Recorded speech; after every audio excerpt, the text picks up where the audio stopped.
Welcome to another episode of the Will Frederick Podcast, where we talk about real estate, wealth building, money, and life. And today we have a very special guest, a very regular guest on the podcast, Bob Norton with Norton Accounting Services. So welcome, Bob. How you doing today? Doing great. Thanks, Will. Good.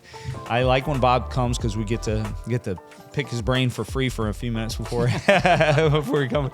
Bob's my accountant, just full disclosure, and I'm constantly, getting on his calendar to seek tax advice and do some tax planning. So it's not just tax preparing; it's tax planning. Yeah, so that's key.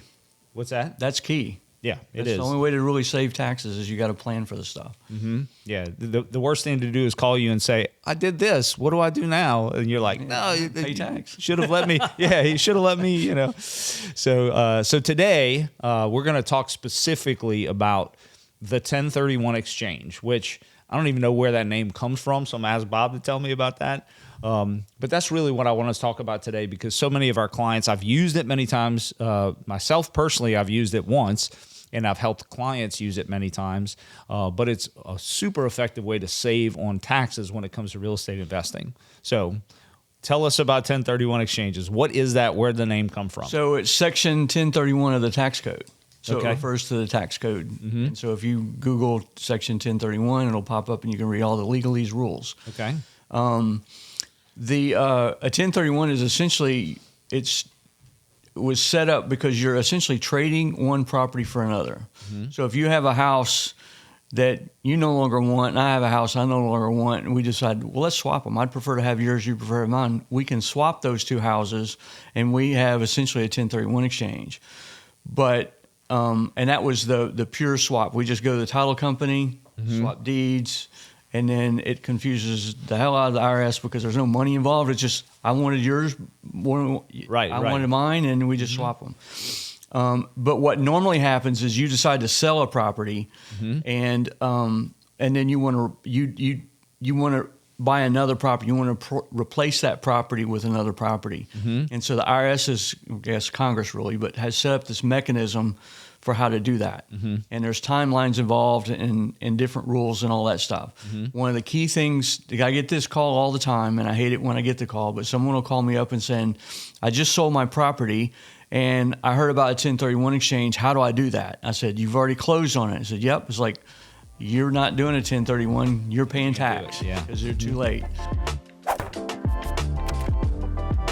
Thank you to our sponsor, Richard LaNasa with Core Lending Group, where they value speed, strength, and service. Richard's been a lender for 30 years, and I've known him for 20 of those years, and he is a fantastic lender. He's very well versed in all the programs. You'll be in very good hands if you trust Richard LaNasa with Core Lending Group.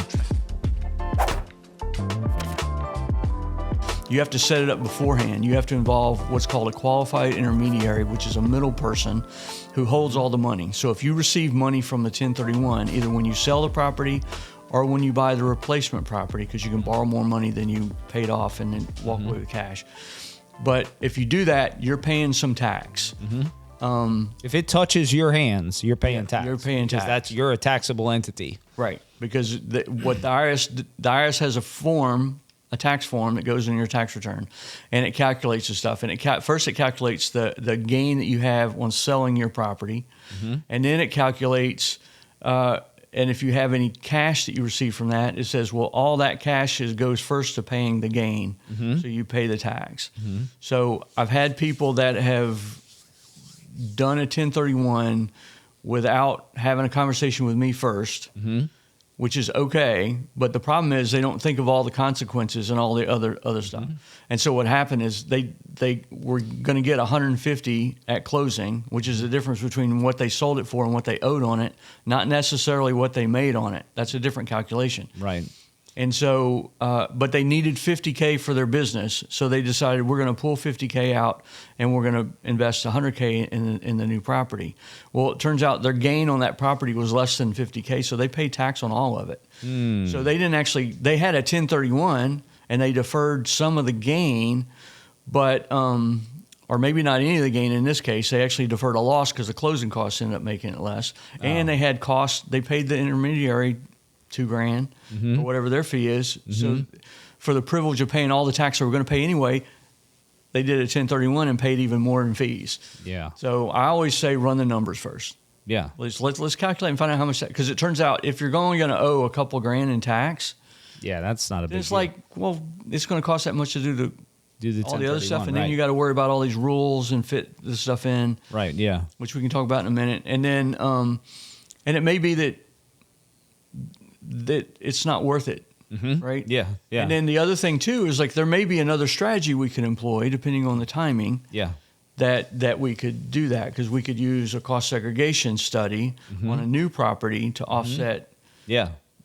Set depreciation, offset some of that gain. So there's some ways to do that type of stuff. Yeah, in fact, one time I was thinking about doing a 1031 exchange, but then I realized, and this is years ago, because I'd never done one before. I wanted to do one because I talk about them with clients all the time. I recommend them, and I recommend them to folks like you to educate themselves.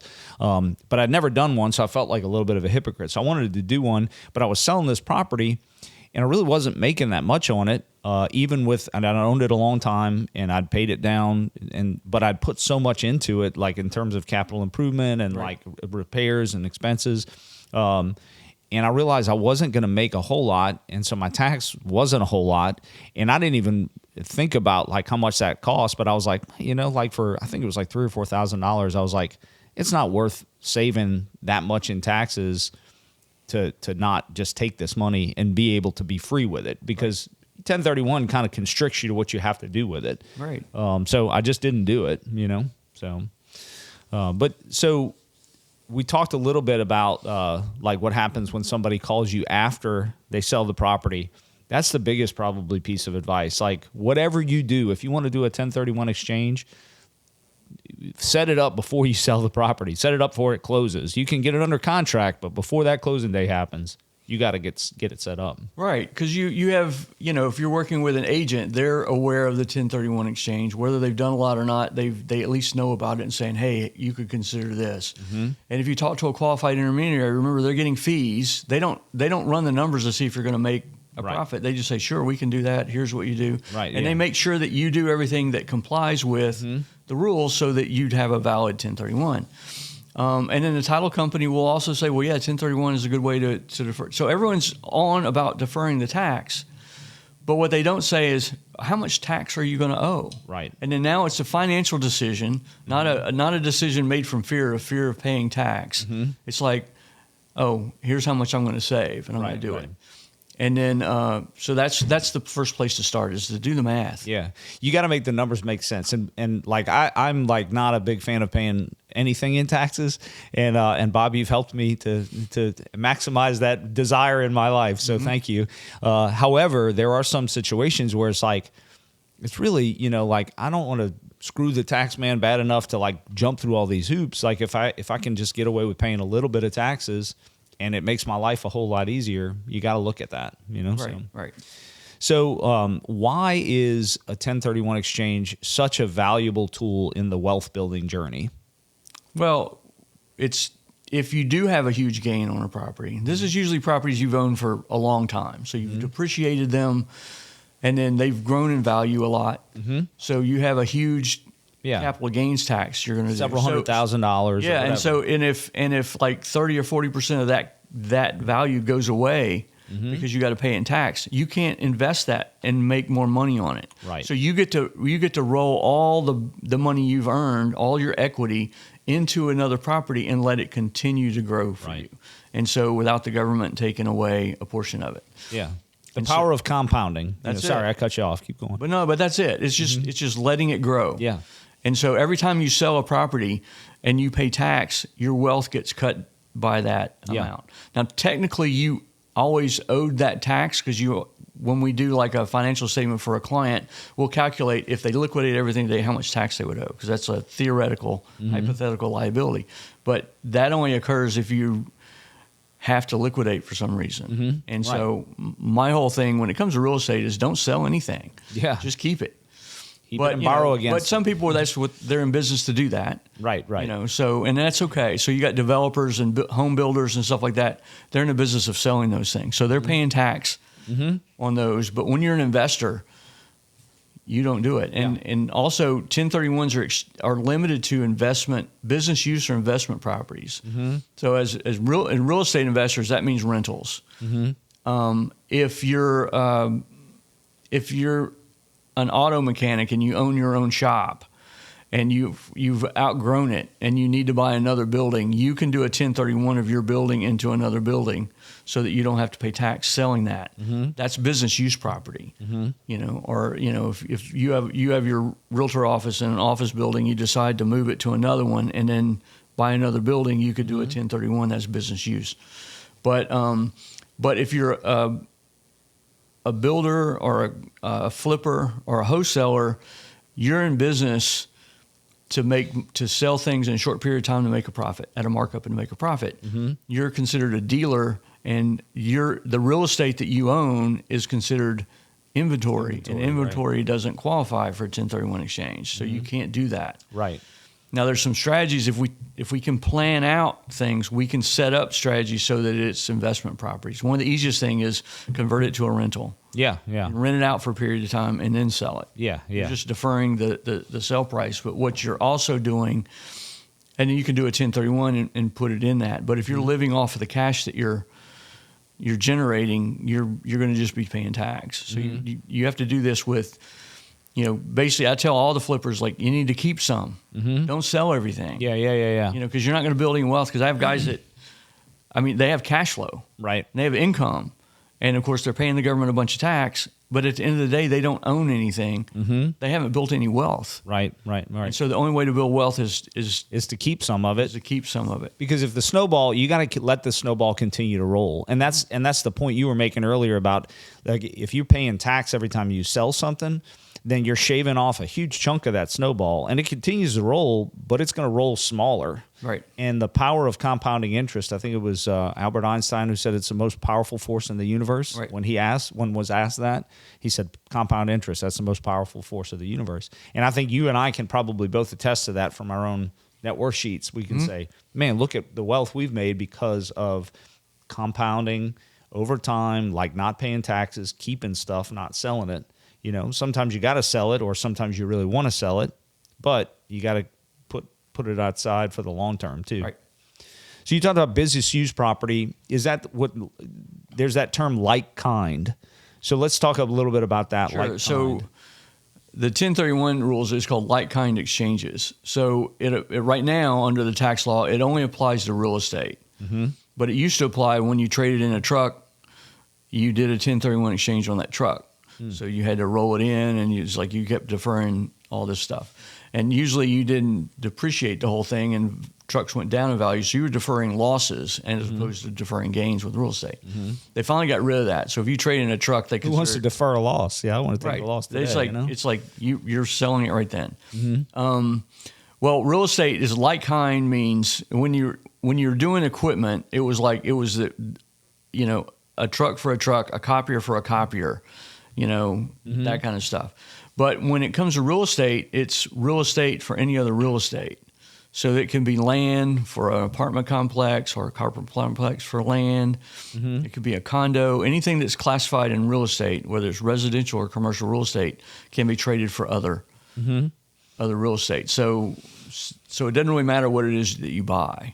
So I heard somebody say this one time, and I thought, that seems kind of tricky. Like they would 1031 rental property, 1031 rental property, 1031 rental property, and then the last one they would move into it. They would buy a house, or they would their last 1031 deferred tax into that, and then take advantage of the tax-free capital gain you get when you sell your primary residence. Can that be done? That's a strategy, but the rule for that is if you've done a 1031 on a property before and you move into the property and convert it to a personal residence, you have to live in it for 5 years before you can sell it. Okay. So it's so there's a 5-year rule. Whereas if you just bought a new house and moved into it from day one, then the rule is you can live in it for 2 years. 2 years, yeah. And then you can sell it. Right. That's the minimum. But for 1031 exchange, it's 5 years. However, all that depreciation recapture that's built up in there, when you sell it, you still pay tax on that. You don't. It doesn't completely go the way. Okay. The only way to eliminate the tax on properties in a 1031 exchange is you pass them to your heirs. They get a step up in basis to the fair market value, and all the tax, depreciation, and everything goes away. Okay, so the real strategy is never sell, just keep. Now, if you 1031 into a property that you really want to live in, that's perfectly okay. But then you can also give that to your kids too, and they get a step up in basis. And the step up in basis then erases the depreciation. It just says just now worth fair market value. Yeah. So, okay. That's cool. I didn't know that. I always thought like I don't know, like that sounds good, but I don't know if that, it might just be podcast sound good, not like you talk to Bob and Bob's like, no way, you can't do that. Yeah, step up in basis works. I have a lot of people calling me and saying, my mom wants to give me her house, and mom's old, right? And maybe she's not living there anymore or whatever. And they said, she wants to go ahead and just give me her house. And I said, well, then if she gives you your house, you get it at her basis at what she paid for that house 50 years ago. And then when you sell it, you're going to pay a lot of tax. Right. Have her keep it in her name, and then she just leaves the house to you, and then you can start operating as a rental or whatever you want to do with the house. Right, move into it and live in it, whatever. And then when she passes, you get it, and now it's at the current market value. Which actually it's interesting because I help people with some succession property too, and I'll do succession evaluations and I'll help them with this situation. But the best part of that strategy, I think, because if the gift happens prior to the technical gift happening, then you can actually go and improve the property, and you take advantage of that step up in basis, because when they gave it to you, it might have been worth 100. When you put money into it, maybe it's worth 150 now. When the mom passes, and that's when you do the estate valuation, that's when the step up in basis is calculated, right? Yeah. So it would be valued at, you inherited a $150,000 property instead of 100, then putting 50 into it, and then you've got that taxable gain versus, Yeah, she can give you the right to improve the property, live in it, or use it, right, while she's still alive, but the title still remains in her name, and then you inherit it, and then step up in basis. Yeah. Okay, cool. So what else about 1031 exchanges, or what are the pitfalls? Like, don't do this. Like, I know there's a lot of rules. So, right? So there's timelines. So there's 3 important dates. The first date is when you sell the first property or you buy a property, because we'll talk about reverse 1031s in a second. But typically what it is you sell a property, you identify another property, and then you close on the third property.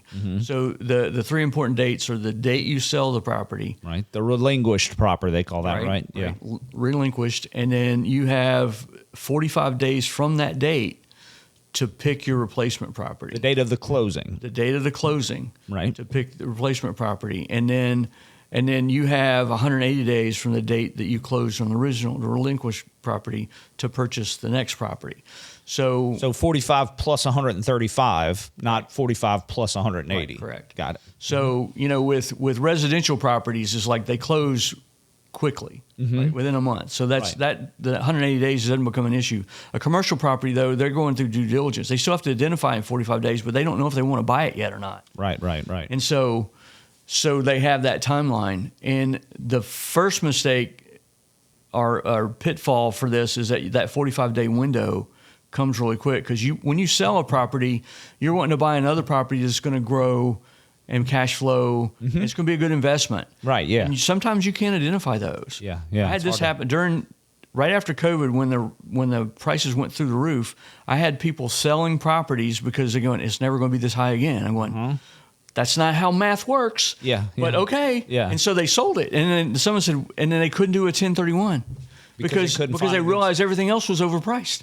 It's like, yes, the whole market is overpriced. Yeah. This is the worst time to sell. Yeah. Borrow against it. Then you get to use the cash. You don't have to pay tax on it. Yep. So identifying that. So if you can't identify the properties, or say you identify the replacement property, and for some reason you can't close on it, or you discover something after that date in your due diligence, in your inspection period, whatever you want to call it, and you decide this is going to be a bad investment, I'm going to walk away. Well, you do not have a 1031 anymore. You're going to pay tax on what you sold. On the gain, right. And so... even though you paid to have a 1031, it's you like... you can't use it. You still pay the taxes. Now, in that 45-day period, there's 3 rules.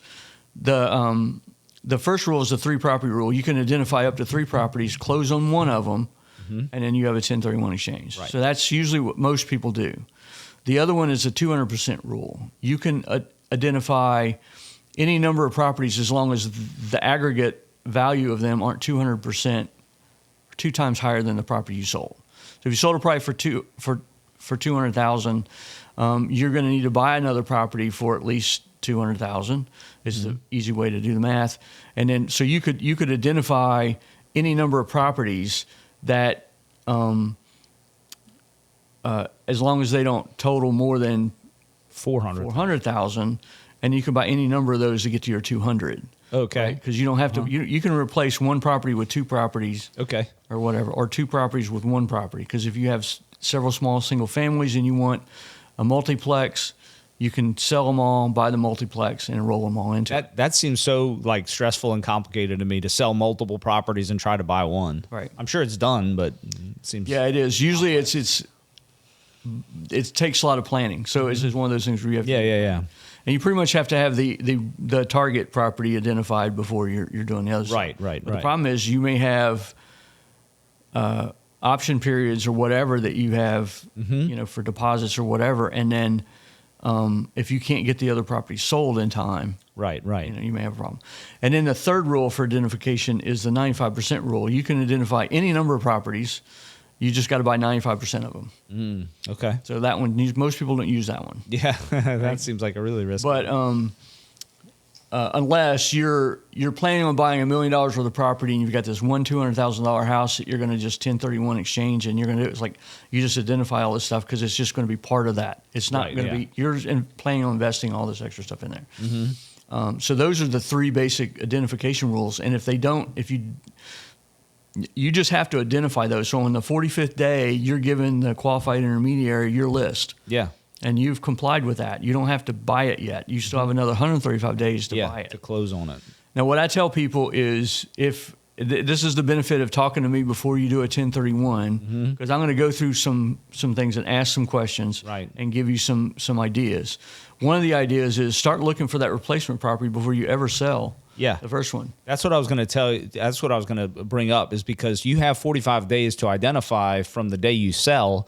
But like if you've decided you're going to sell something, I start looking that day. Yeah. And then when I list it, I'm looking the whole time. And then when it's under contract, I'm looking the whole time, unless I've found something, But you have more than that 45 days if you start early enough, because you're going to sell a property long before the day it closes. Yeah, and also, if you discover, say you start looking like a month or 2 before you sell the property, and nowadays you might list it for 3 months anyway before it sells. So, you have that. But you start looking and you start realizing that I can't find anything that's suitable for an investment that I want to have.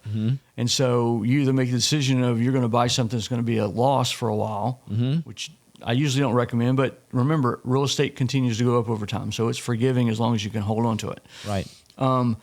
Or you can basically say, no, I'm not going to do that. I'm not going to sell the property. I'm going to keep it because the market's not right. And you have that decision because you haven't sold it yet. Right.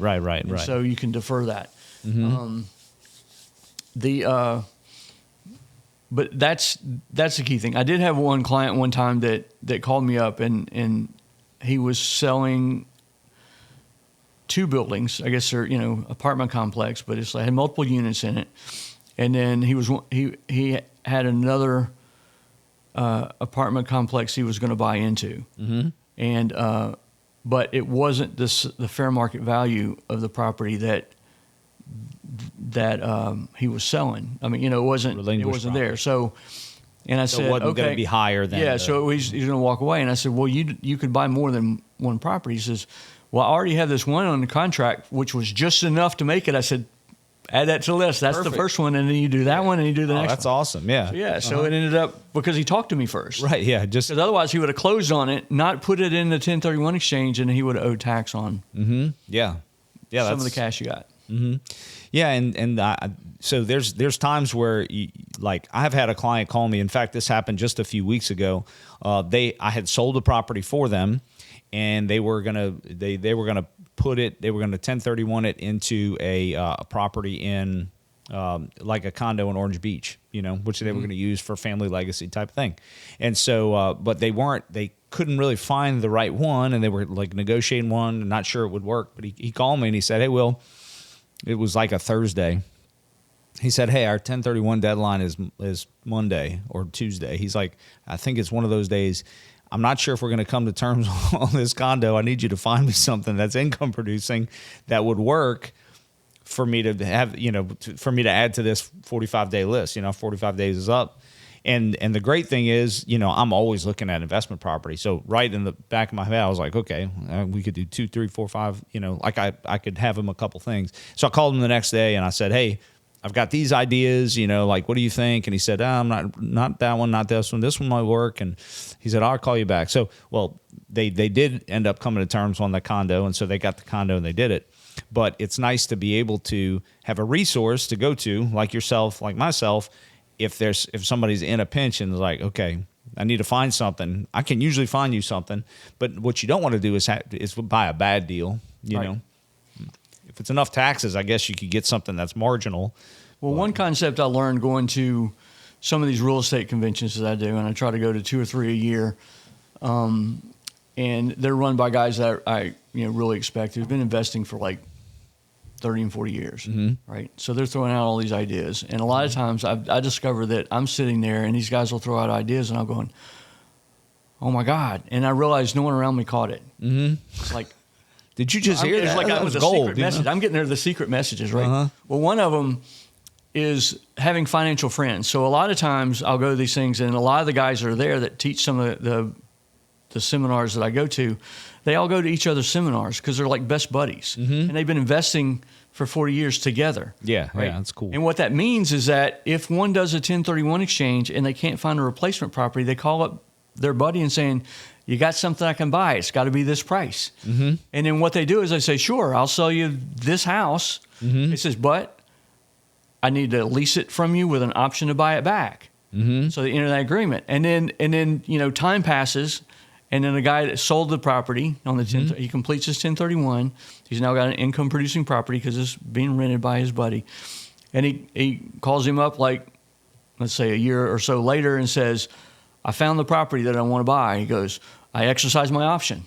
I call that parking a 1031. Yeah. He just does a 1031 out of it. Now he's done 2 1031s and they're totally legitimate. Right. But the thing is, you have someone that owns properties and y'all can work arrangements. Work in tandem, yeah. And to park stuff instead of, and most people don't think about doing that. Yeah, I would have, like, that's like next level. Yeah. And so that's what, what spurred this whole idea to do this podcast was another podcast you had sent me. And in it, they were just talking about the stuff and it's talking about all the pitfalls and all the things that would happen. I'm going, yeah, but why don't we do a podcast where we talk about what investors should be doing? Right. That's right. And that's a great example of it. So I'm trying to get my head around it, actually, because I might get you to explain it to me again, because I'm like, what is that now? So if let's just use me and you. I have a 1031, like I've got to sell. Hey, Bob, what do you have to buy? I'm making, I'm selling this for $200,000.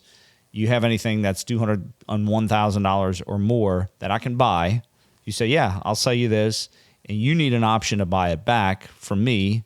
And I'm assuming 200,000 or what? Same price, whatever, price, yeah, whatever we agree on. Yeah. I mean, the idea is I'm not going to have that option forever. I mean, you're an astute investor. You're still looking for that 1030, the perfect property for you, and so you're going to contact me later and say, "Hey, I found what I really want, and now you buy it back, and I'm going to buy it back." So you can park. The parking is like it would be the agreement to the same advice, same price probably, because that's just money I want to put in your camp for a minute or a year or maybe even 2 years, but I need it back soon, maybe even 6 months from now, because that's right outside the window of like 45 and the 6 months I have to close on it. Okay. So smart. Let's take it one step further and make it even deeper. So let's say you call me up and you say, "Hey, I've got this property I'm selling, and I need a replacement property for it." Mm-hmm. And then and I don't have something that I want to sell at the moment or that might fit that. Mm-hmm. Except I have a personal residence that fits that.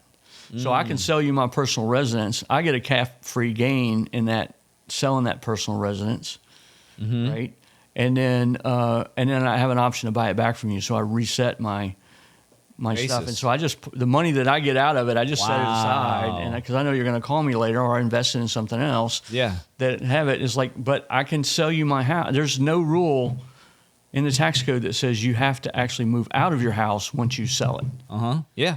So it's like, but I'm renting it back from you. See, it's like the option is like, well, okay, I'll sell you my house, but I want to rent it back from you. Mm-hmm. And then for the mortgage. Yeah. And it would be the same thing. Yeah, it would be the same thing. It's like, because you may be coming in with all cash. It doesn't really matter as long as I'm renting it from you. Mm-hmm. And it's, then you say, okay, I'm ready to do it. It's like, okay, I'll buy it back. And I just go get it. Yeah. And I buy it back. Yeah. And that's a tax-free, I get that. Man, that's so I don't have to pay. So I don't have a tax consequence. Now, if I sold you one of my investment properties, you would have a tax. I might have a tax consequence. Correct. So, but I could sell you something I just bought not long ago, and it wouldn't be. I don't have that big of a deal, and it's like unless I cost segregated it and ripped all the write-offs out of it. Well, unless I did that on my side when I sold to you, you did a 1031. You don't have to worry about that. No, what I'm saying is, if you bought something from me that I had cost segregated, my you're going to have a big you're going to have to 1031 out of it. So right, that creates a whole other. But we could call you up and say, I'm getting ready to 1031 this building. Do you want it? Yeah. Well, you got something we can swap. Yeah. And then who knows? Mm-hmm. You may have something that's like, this one's this doesn't fit my criteria anymore. Mm-hmm. Like for me, it's like I like single family homes. Yeah. And I know you like multifamily homes. Right. And so I could call you up and say, hey, I got this property I want to sell. Do you happen to have something you want to sell that's around this price? Mm-hmm. And then, we could do 1031s into each other's property. Mm-hmm. We're not related. Now, you can't do that with related people that you are family members. Okay. Because there's special rules for that, because otherwise that'd be happening all the time, right? Yeah. So, but for people that are not related, mm-hmm. It doesn't say you can't be friends. Yeah, exactly. Right? So let's talk about reverse 1031 exchanges, because that was one of the things that, and by the way, that podcast is the Be Wealthy podcast. Brett Tanner, who's a real estate agent with Keller Williams, he heads the wealth division.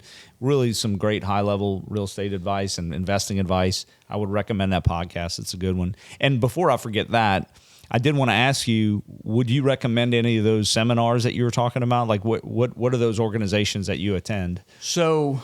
Because I've actually never been to one of those. I've always wanted to kind of go, but it's just never timing lined up.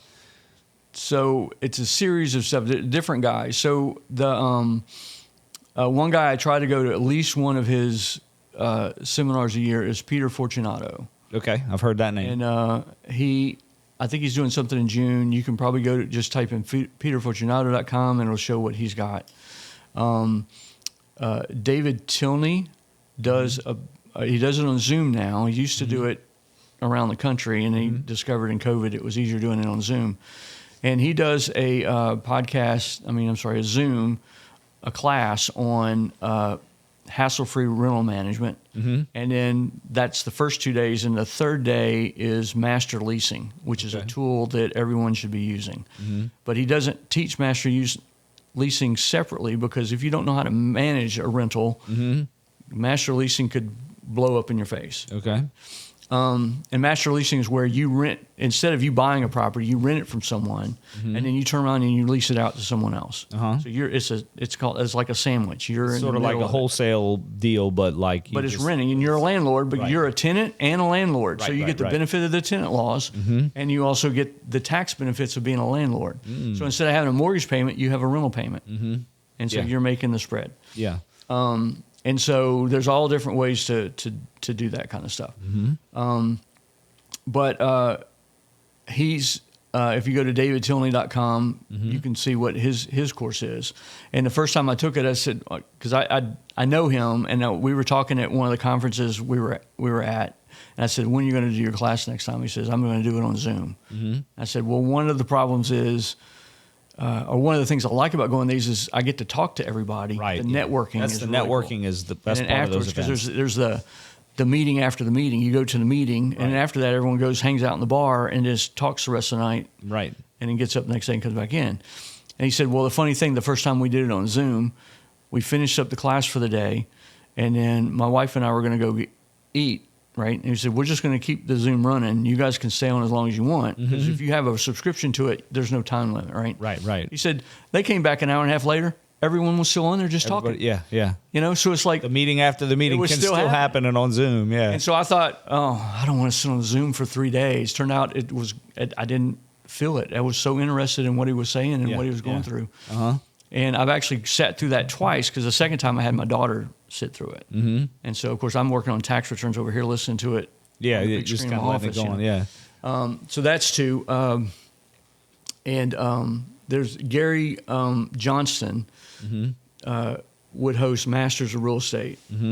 And Pete Fortunato and Gary and a few other guys, and he had some guys rotate in there, would speak at that.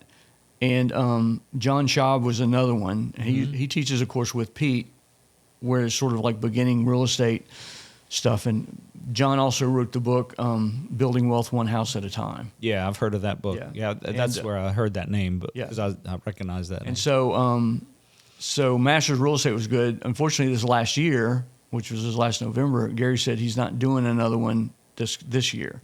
He's not sure if he's going to do them anymore, but we're not sure if someone else is going to pick up the mantle and do it. So I don't know if that one's going to continue. So these are pretty small. Yeah, it's maybe four. You know, some of them may have a few hundred people up to 500 or 600 people. It just depends on. Have you ever been to any of Jason Hartman's stuff? Jason Hartman is another podcaster I listen to. It's called I don't remember what the podcast is called, but it's Jason Hartman, and he does a lot on real estate investing. He's real big on inflation-induced debt destruction, which is like the concept that you erase your debt by inflation. But anyway.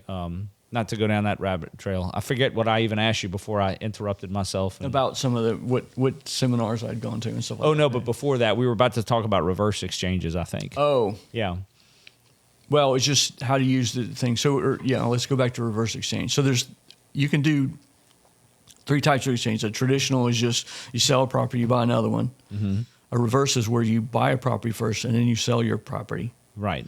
And then the third one is a construction 1031, where you build a property and then you sell your property and you buy that property. A reverse and a construction one are very complicated, and there's extra rules that have to be in there. And one of the downsides of those is you pretty much have to be able to fund the purchase without using the money in your other one. And a lot of times you have to do it using a bridge loan from a bank. So your banker has to be on board.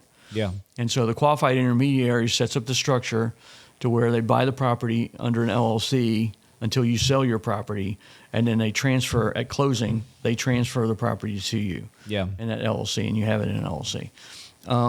And then with the construction one, you set up an LLC that builds the property, and then once it's complete, then you sell your property, and then you finish it up. Now, both things have to still happen with the 180 days. Right. So if you buy a property first, you have to sell your property within 180 days. Otherwise, you don't have a 1031. And the construction, if you're building something, it's got to be built in 180 days. Wow, that's right. So that's the tougher one to do. Right. Yeah. I don't see those two very often because they take planning, and most people, it's the day before they're closing, going, oh crap, let me do a 1031. Yeah, I got to set this up. Yeah. So, interestingly, like one of my real estate mentors, my rich dad, I call him, Biff Genda, he contacted me, and we're probably talking 20 years ago. He said, hey, I want you to help me with something. I'm a kid. I don't know what's going on. He's like, listen, I need you to be, I think I was like he was trying to save money on qualified intermediaries, I think. And he said, listen, I need you to buy this property. I'm going to lend you the money. So he gave me a promissory note. He lent me the money. He said, I want you to buy this property, and in 6 months, I'm going to buy it back from you. And for $500 more, that was like my, what I was going to get for. I was like, this is great. Sure. And so he did. He lent me the money. I bought the property. It was all on paper. It was like a mail away closing. His closing attorney was like in Colorado or something. So I got all the paperwork, filled it out, did it, notarized it, sent it back. And then sure enough, 6 months or a year later, I can't remember how long, but it was like maybe a year. Because I think isn't there a limitation on when you like how long you have to 1031 into that, or no? Because it's unlimited? Or So there is nothing in the tax code saying how long you have to hold a property before you can 1031 it. Okay. A lot of qualified intermediaries recommend holding it for at least a year. Okay. 'Cause you want to be able to show, it's facts and circumstance. You want to be able to show that your intent was it was an investment property. Okay. And if you've only had it for 3 months, did you really buy it to invest? Right. Right. And so Especially that's if where you sell it for the same price, you know? 'Cause Yeah. You're going to be like, what?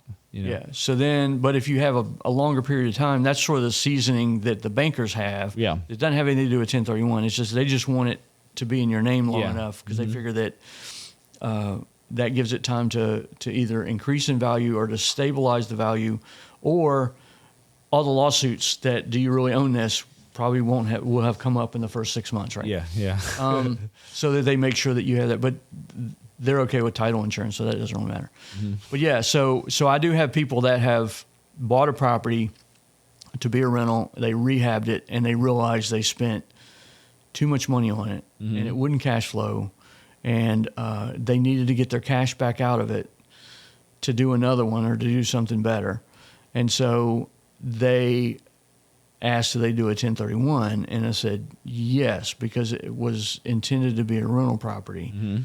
I said, you just need to document that and write out, you know, your thoughts and everything about, you know, what you're doing. Because if you get audited, they're going to do that. Plus, I need to put you in contact with a qualified intermediary that will not have a problem with doing that. Some of the ones that do a lot of exchanges, they just have set rules. Because remember, their corporate structure. It's like, nope, if you don't meet this, we can't do it. Right. They might have the rule because it's their comfort level. It's their you know, license on the line or whatever. Yeah. And so, but there are people that, and some of them are attorneys, the title attorneys and stuff, but there are people that are comfortable with doing it because they understand the law. Right, yeah. They've done a lot of them, and they understand what's involved.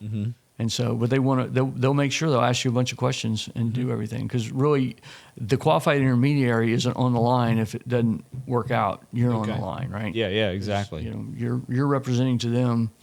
Yeah, that all this stuff is right. So yeah.